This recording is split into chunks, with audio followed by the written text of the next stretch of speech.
cradle is at the top while my head's right in his torso. So I'm gonna be up and down and in and out. But I'm gonna break down the basic position for you here, and then we'll start going through the movement.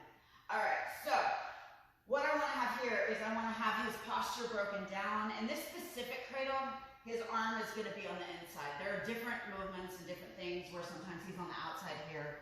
For this specific movement, his arm's gonna be on the inside, and this whole series that we're actually about to run through.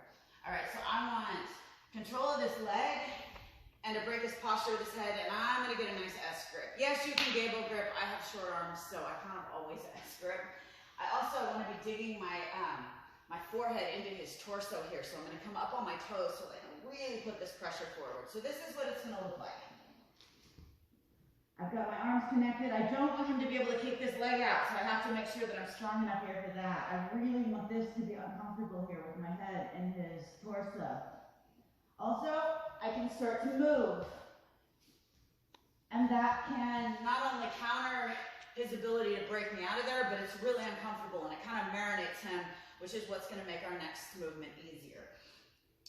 Now, as I go to attack this, a couple of things are gonna happen. I kind of like to bring my butt closer to his head when I'm gonna attack him because it puts a lot more pressure on him, and it also makes it easier for me to dig in and get this chin control that I'm looking for here.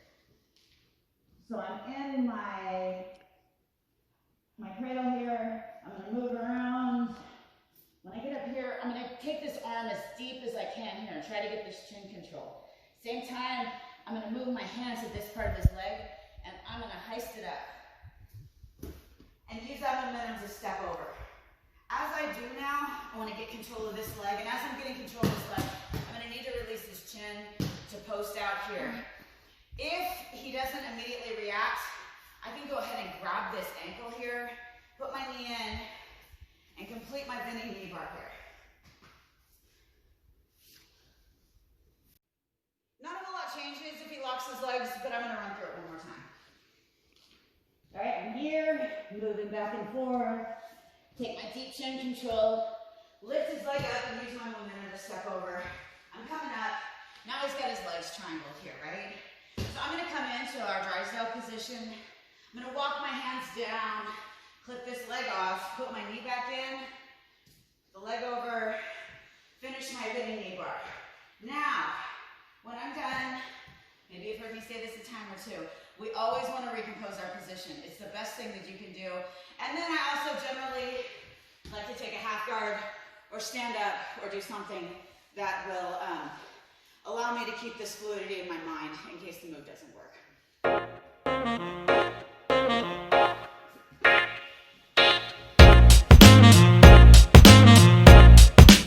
Okay, so why the head control, right? I mean, it'd be a lot easier if I could just do this move like this, right? But if I do this and he times me well,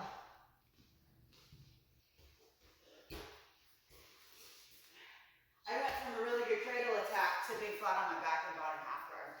So this is why we want to control the head. If I've controlled the head here, I lift up and step over and he tries that same movement. Now I'm going to roll through and hit this guillotine right here. So I'm not going to go through a lot of the details there on finishing the guillotine. If you want that, I will link below our friend Cody Malty and Elevate MMA. He is the guillotine master, and so if you want further information about that, but really, if he turns back into me, this is about the easiest guillotine you'll ever hit. So that may be a deterrent to him even trying to counter the movement. I personally would probably rather fight the knee bar out of side control there. So anyway, this is our first video in our Cradle series. We've got some more coming. So like and subscribe, make sure you hit that bell so you see the rest of them, and we'll see you next time.